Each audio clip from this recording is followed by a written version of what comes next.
The 50th episode of the QA is brought to you by Midwest Industries, Noise Fighters, and the Tim Arms Company.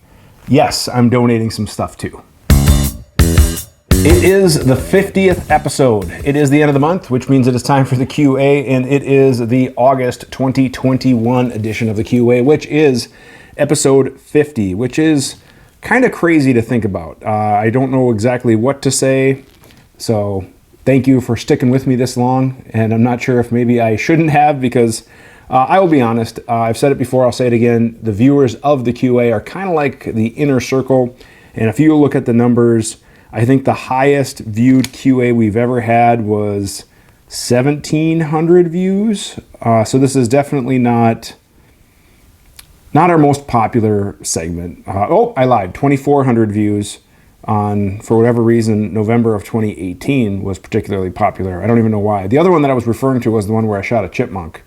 But otherwise, not a particularly popular series. Usually we average around 1,000 viewers. And because we have low viewers in this, it's tough to get sponsors, but I was able to reach out to some friends, and we did get some cool stuff. So one of them will be a general viewer giveaway, and then the other stuff will be giveaways for question askers, which we'll draw at the end. So my name is Dave Tim from Guns and Tactics. I do appreciate you watching. If you want to see your question get on the episode, the best way is to email us. The email address is shown below, theqa@gunsandtactics.com. You can leave a comment, but the email works best because that way it goes to my email address, and then we get it added on the card for the shows. So that being said, we will get into it right after this. We do have to thank our sponsors. Midwest Industries was awesome.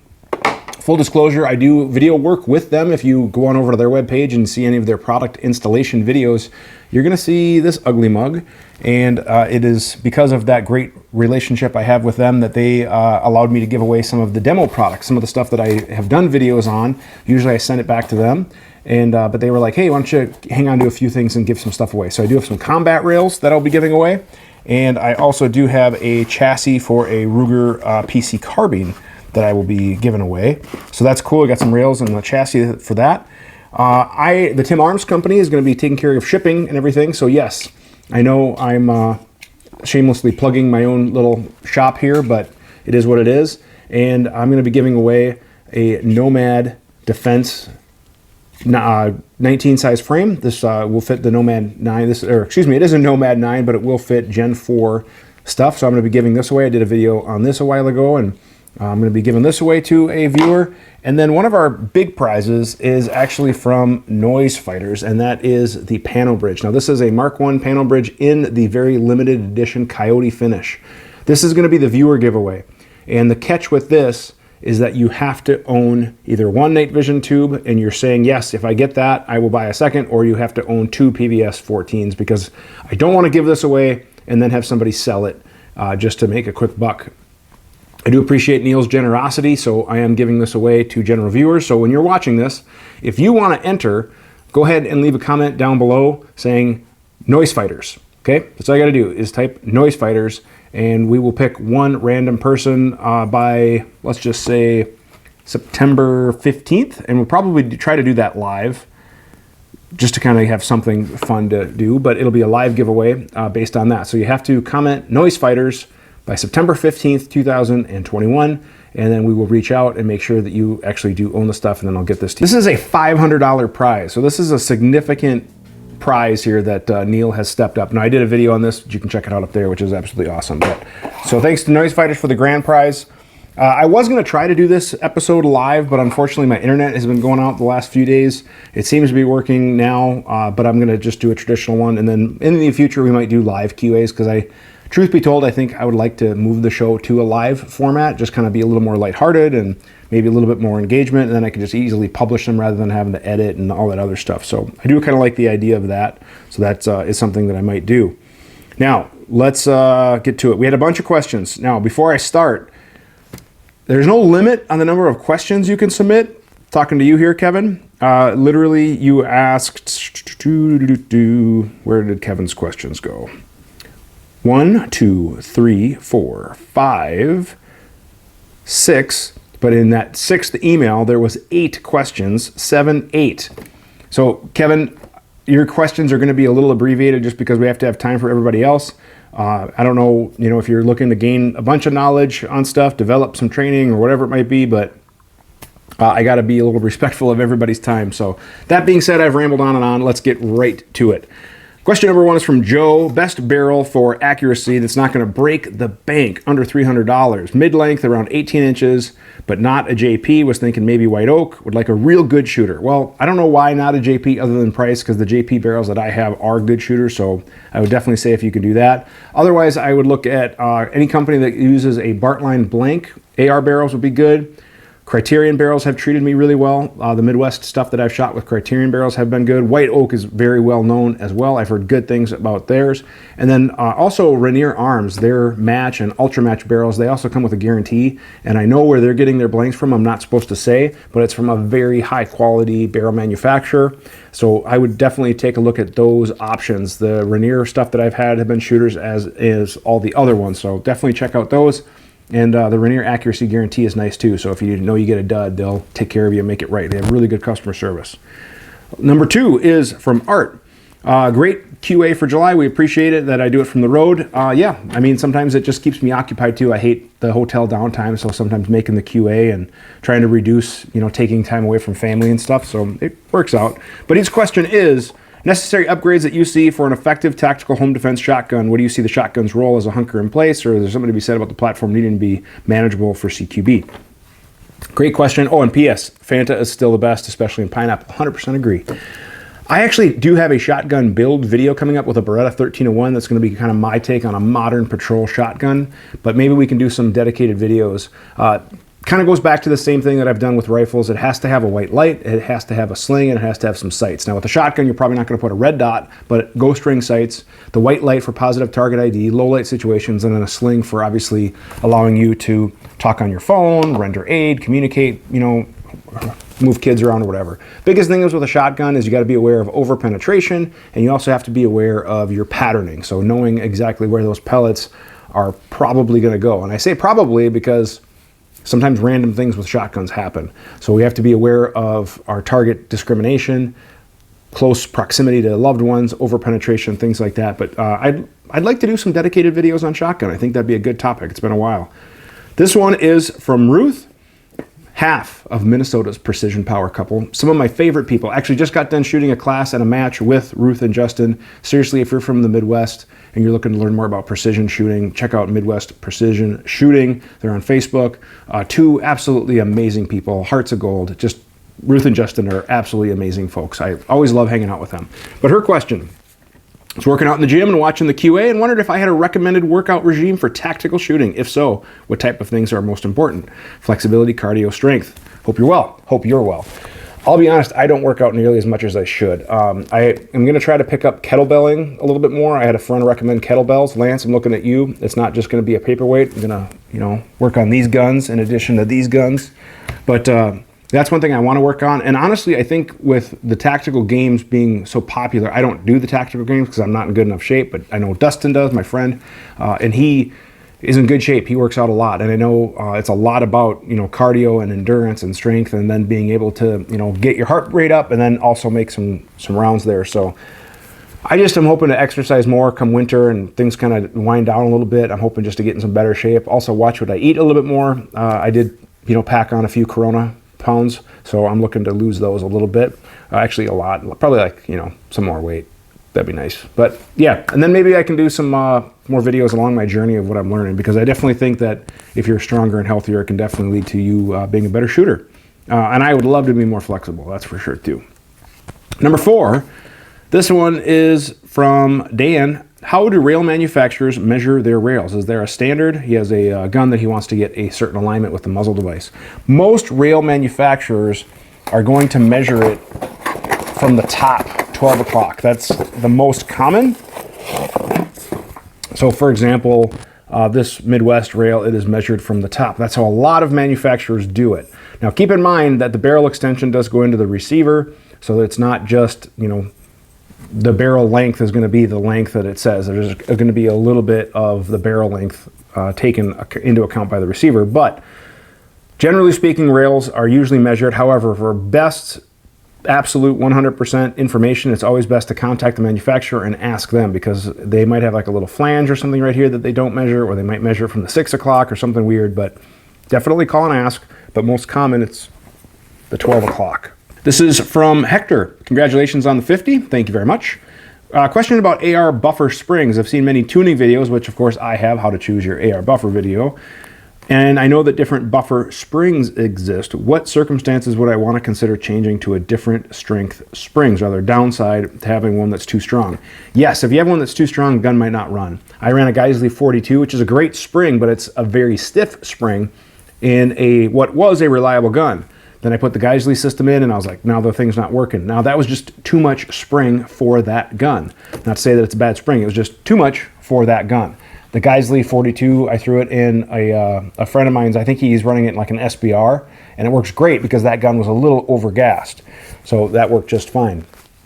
Here's the simplified version of how an AR operates. Is it does have energy that has to overcome mass and resistance. So we have the mass of the carrier that we also have to start moving back. We have the resistance of the spring, and we also have the mass of the buffer. So the energy has to overcome those things, cycles back to the rear, the spring is compressed, and that generates its own energy to drive the carrier back forward. And keep in mind, when we increase that spring, so that resistance, or we increase mass, we are going to need more energy. Now, if you have too much energy, it might be perfectly reasonable, but it definitely, could be something to consider. What are you doing?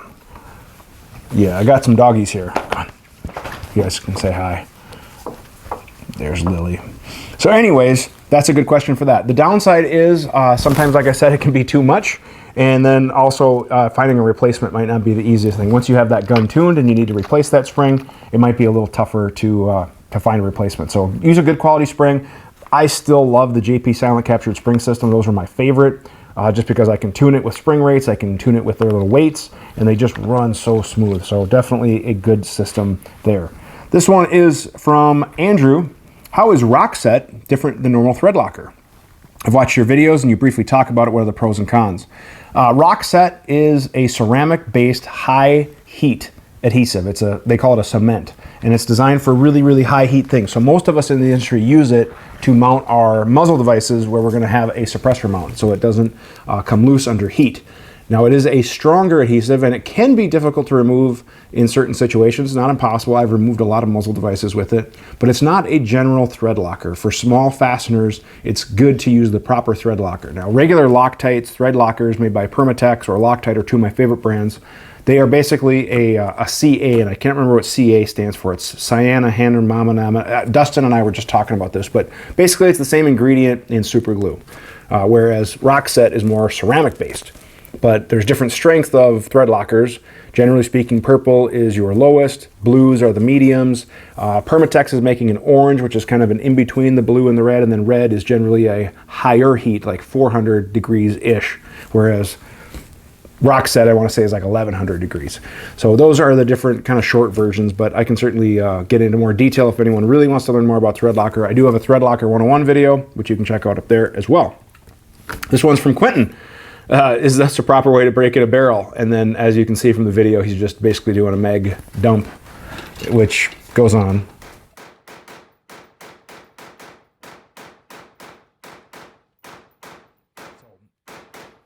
Flex right there for spending some ammo in 2021, but no, that would not be the proper way.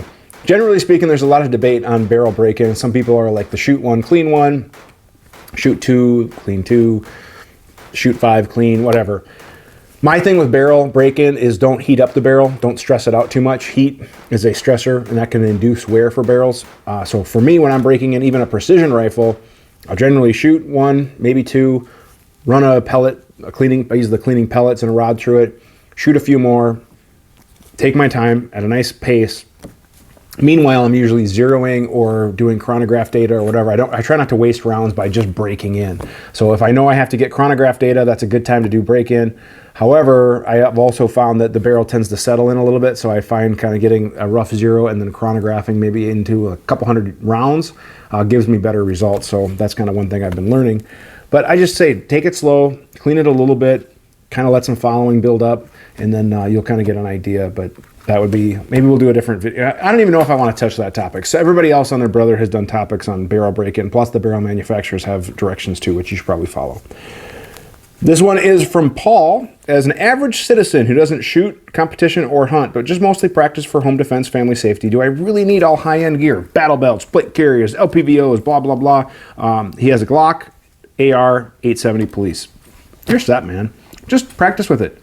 I get caught up in gear. Like, I'm guilty of it because I make videos and I do, stuff, and I want to tell you guys about the coolest, latest, greatest gear. But work with what you got. Like I tell people who are wanting to get into competitive shooting, bring what you have. People at the range will borrow you other stuff. They'll let you use stuff. Get an idea of what you like, what you don't like before you spend a bunch of money. What you have is great. If you think about it in the grand scheme of things, in like the whole world, you're probably one of the best people armed in the whole world. I mean, us Americans, we kind of skew things a little bit, but you have a handgun, a couple of ARs, and a shotgun. You're sitting pretty good. I mean, the reality is we don't need all this stuff. And I was even talking to a friend of mine a few days ago asking, like, man, don't you remember the good old days when you had like one handgun, one rifle, maybe a shotgun, and you were just like, yeah, I'm going to go shoot, I'm going to grab my rifle. And you didn't have to think about, oh, which one am I going to grab, or, whatever else.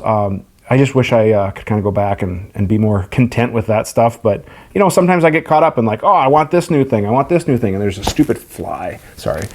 And the reality is, if you have something that is reliable and shoots well, just rock on. So I would just say do that. All right, this one is from Mike.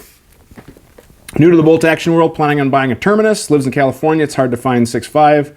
If you wanted to set up in 308 and later, yeah, all you have to do is a barrel. The 308 and the 6.5 bolt face are the same, so you don't have to swap bolts. All you have to swap is the barrel, and on the Terminus, it's really easy because the 308 is the parent cartridge for the 6.5. I'd like to use this for hunting and long-range shooting. Is there a barrel profile that I would recommend? Obviously, for hunting, you're going to want something lighter weight, so more of a thinner profile. And then for long-range shooting, I would say something like a varmint profile or an MTU, something like that. That's going to be bigger, heavier, so the gun gets really stable when you put it into a bag, and then it has a little bit of less felt recoil, and it doesn't heat up quite as much. And then you can obviously thread that barrel off and put on your hunting barrel, which could be a lighter profile, or maybe even carbon fiber, which I'm still kind of on the fence on. I'm not sure what I feel about those just yet. And other than International Barrels, are there any other barrel manufacturers you would recommend? For the Terminus Zeus, right now, my number one and only recommendation for people is Southern Precision. They go by Bug Holes. If you search for Bug Holes barrels, I was amazingly, no, that's not right. I was amazed and very impressed with the pre-fit barrel that they provided. The threads were so tight, and it's just a testament to their machining tolerances that they can hold, and Joel's at Terminus that he holds, and how everything came together. Like, it was spot on, like tightest threads I've ever felt in my life. So I highly recommend Southern Precision. Joel recommends them as well. That's pretty much all I'm going to buy. Is if they can't do it, then I'll figure something out. But right now, if I need a new barrel for my Terminus, it's going to be through Bug Holes, Southern Precision. You can search for them online, and I don't make any money. They're not sending me anything. And thank you very much, Mike. He found the YouTube channel very helpful. I appreciate that, man. I really do. All right, Kevin, you got a lot of questions here, man. Concealed carry rust issues. Yeah, it's sometimes an issue, sweat, things like that. Use a rust prohibitor. I like Ezox. You can also look at getting things Cerakoted. Cerakote does a pretty good job. Some of the factory finishes can. I've had SIGs, I've had Glocks, 1911s, whatever. Sometimes it just happens, especially if you're doing inside the waistband summer carry. So yeah, you're just gonna have to do a little preventative maintenance. I know some old school gunsmiths would even use wax as a rust prohibitor. So Cerakote can do good as well. Another question about should students load their mags the hard way or be allowed to use mag loaders. I have no idea what administration would not let students use, like a mag assist loading device. That's just silly to me. So they get I think it's called like the Mag Lula is what I usually keep in the range bag, and it just saves my thumbs. So yeah, it doesn't make any sense why they wouldn't. Another question about starting with quality equipment. Again, it doesn't really make sense to me why you wouldn't want your people to have the best equipment. The best response I usually give when I get a question like this is, do you make all of your people drive with the car, drive the car in the same seat position, same steering wheel position, No, you let them move the seat, you let them move the steering wheel so it's more comfortable for them. Why wouldn't we do that with their equipment? We don't issue everybody the same size jacket and the same size pants because people come in different shapes and sizes. So why not issue them a gun for the different shapes and sizes? Again, kind of a no-brainer to me. Some good B8 drills. There's a ton of them out there. Some of my favorites, I call it the I hate the B8 drill. That's just what I call it from when I developed it with my department, because some of my officers would say, oh, I hate the B8. But basically you take a B8, paper repair center, just a little one that you can print on an 8.5 by 11. Start at whatever skill level is appropriate for a distance. So for some shooters, that's going to be 5 yards, 7, 10, whatever. And pick a goal. Either it's all in the black or all in the 10 ring or whatever, and shoot 5 rounds or 3 rounds or whatever. Pew, pew, pew, pew. If they have accomplished that goal, move the target back. Okay, great. If they have not, then we have to move it closer and kind of build our way up. And then basically see how far you can push it. And then eventually you'll figure out that you hate the B8 too. But that's one that I do, and you can do that at a static range with an indoor range with moving target systems, so that way everybody can kind of be at a different pace. Otherwise, there is the, I believe it's called the 10-10-10 drill. You get 10 rounds, 10 yards, 10 seconds, trying to get 100. So that's a good B8. Otherwise, I don't know, just shoot the NRA course of fire at 25 yards as it was intended. That is very humbling for a lot of people with a handgun. There was another one about accident investigation. Should you leave the gun as it is, or some people have said destroy. I don't know who would ever say destroying evidence. That doesn't make sense to me, other than people who are trying to protect themselves or whatever. But in the event there is a negligent discharge or an accidental discharge, generally things are kind of locked down. Obviously you can't ship loaded guns, so the gun would have to be unloaded at some point, but you want to try to preserve as much evidence as you can. That's just basic investigation. So again, don't really know if there's some backstory with that. And then you had 8 questions about an instructor class, like loading, stuff like that. I don't have time to get into all that, but I will say it depends on the level of class. If you're teaching a intro class, obviously you're going to go over loading and manipulation, and those things are going to take time. Good classroom lecture would hopefully save some time with that. Does it make more sense to have the instructor 0? Again, kind of depends on the level of your student. Are they capable of that? It's not a hard process if it's taught and explained properly, but sometimes you have to figure out the best way to explain it so people get it. How often are AR classes where 50% or better has a gun that's properly sighted in? Again, it depends on the level of class. When I've done 2-3 day marksmanship courses, everybody had a 0 coming into it because they were generally above average, higher level shooters looking to refine.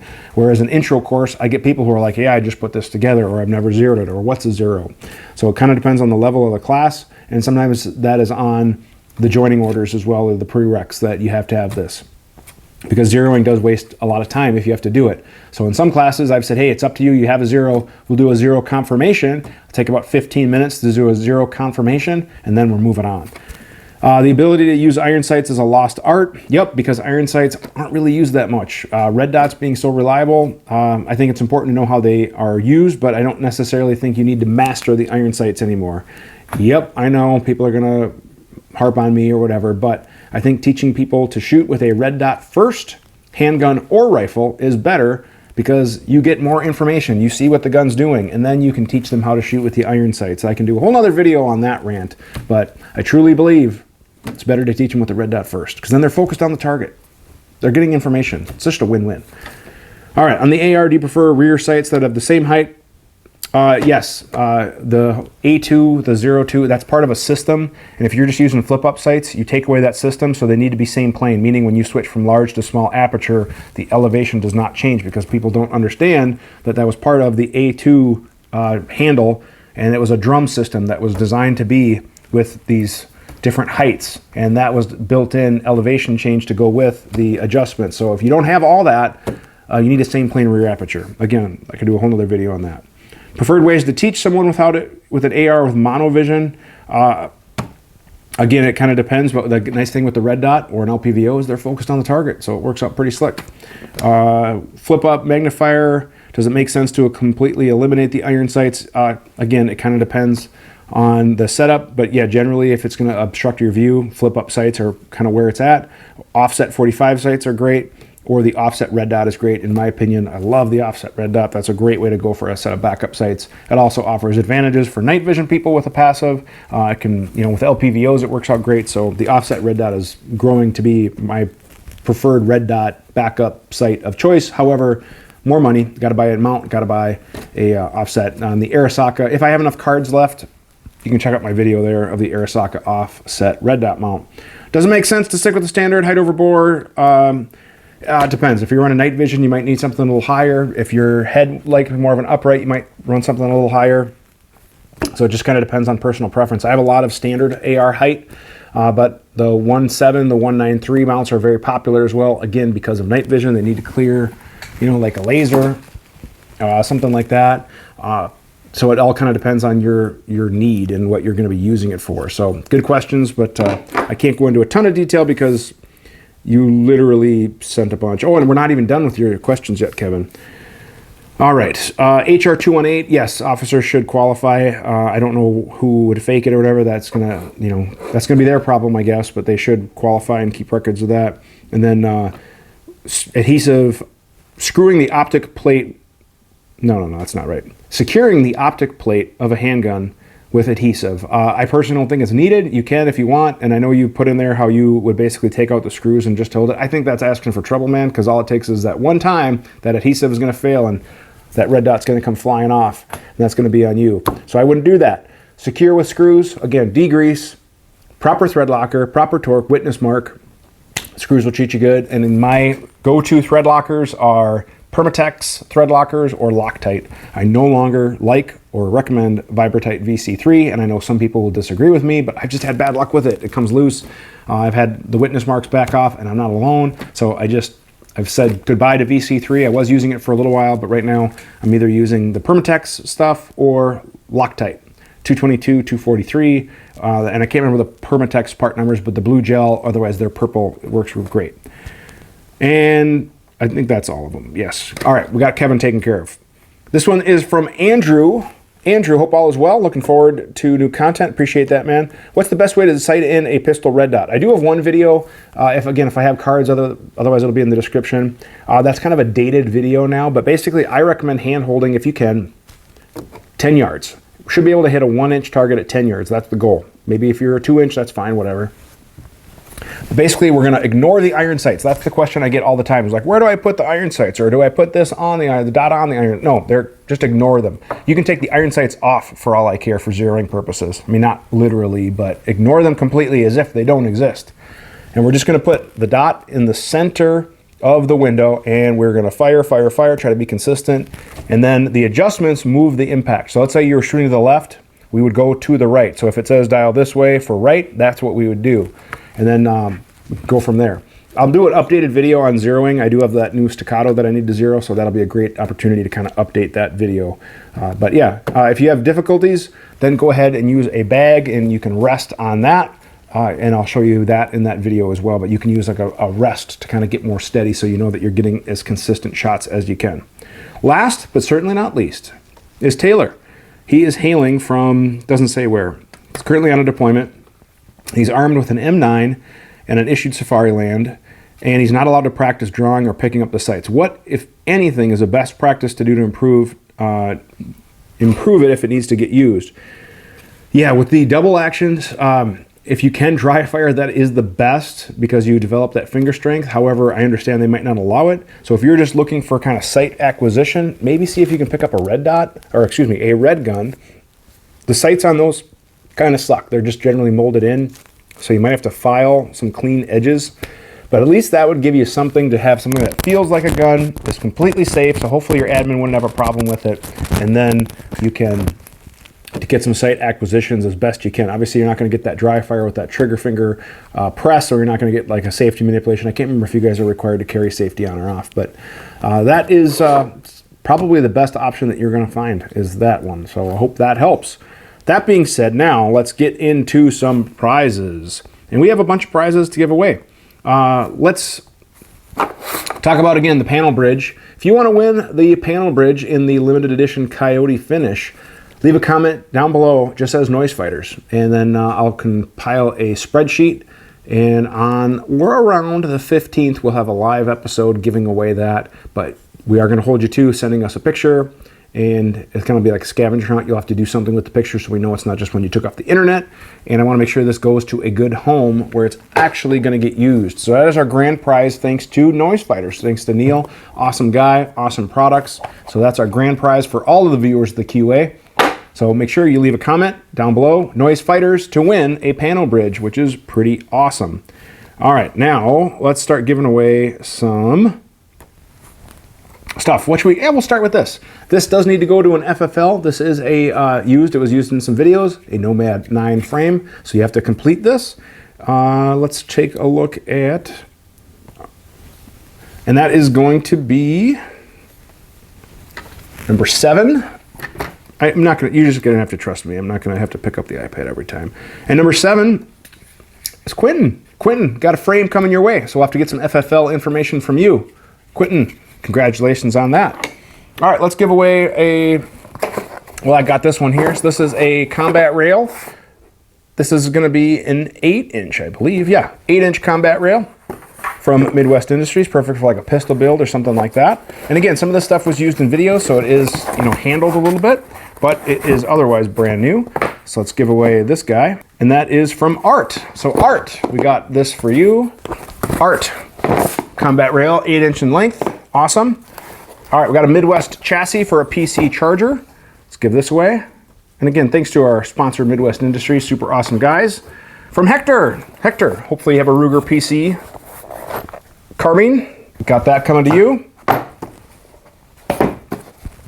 One of these is actually just an empty box, so I apologize.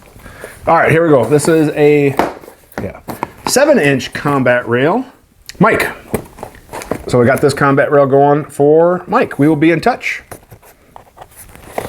So again, if you want to see your question on the show, send us an email to the email address shown below. That is theqa@gunsandtactics.com.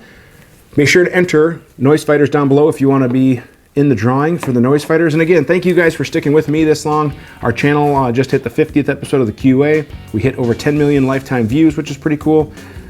We just hit, I want to say, like 65 or 66,000 subscribers. So we're still not quite where I want to be. I'd love us to be over 100. And I have not forgotten about the 50K giveaway. That'll probably be another event this fall when we start to build up some more prizes for that. But we do have to celebrate that milestone as well. I do appreciate it. Look forward to connecting with you guys. Thank you very much for watching, and have a great day. We work really hard to make content that we hope you as a shooter would enjoy. Subscribe to our channel, check out our featured videos and playlists, and if you have a question firearms related, go ahead and send an email to the address shown on the screen to be entered into our monthly QA series.